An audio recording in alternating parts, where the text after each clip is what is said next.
चंदनपुरी ग्रामपंचायतीच्या कारभारावर प्रश्नचिन्ह, लोकशाहीचा आवाज जिल्हा परिषदेच्या दारी। नमस्कार, मी संभाजी पगार आणि तुम्ही पाहत आहात लोकशाही माझं SP न्यूज मालेगाव, सर्वसामान्यांच्या हक्काचं चॅनल। लोकशाहीचा मूळ गाभा असलेल्या ग्रामपंचायतीच्या कारभारातच जर मनमानी आणि गैरव्यवहाराने मूळ धरले तर लोकशाहीचा हेतूच धोक्यात येतो।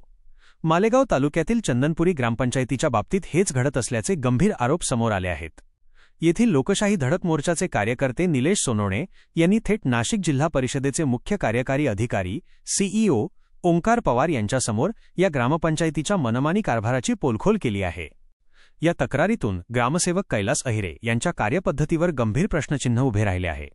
आरोपानुसार ग्रामसेवक अहिरे नागरिकांशी अरेरावीची भाषा वापरतात, त्यांना कोणत्याही कामासाठी वारंवार हेलपाटे मारायला लावतात आणि माहिती अधिकार कायद्याखाली RTI माहिती मागितल्यास त्यांना धमकावले जाते।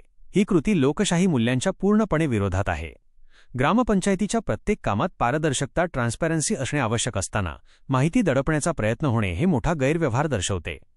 ग्रामपंचायतीच्या कारभारात सुधारणा न झाल्यास थेट नाशिक जिल्हा परिषदेच्या कार्यालयासमोर आंदोलन करण्याचा इशाराही सोनवणे यांनी दिला आहे।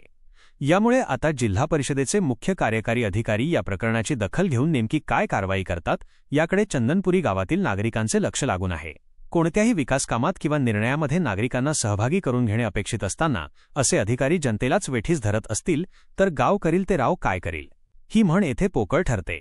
आता या गंभीर आरोपांची चौकशी होणे आणि दोषींवर कठोर कारवाई होणे अत्यावश्यक आहे। आपल्या परिसरातील सर्वात जलद बातम्या पाहण्यासाठी पाहत रहा लोकशाही माझा SP न्यूज मालेगाव।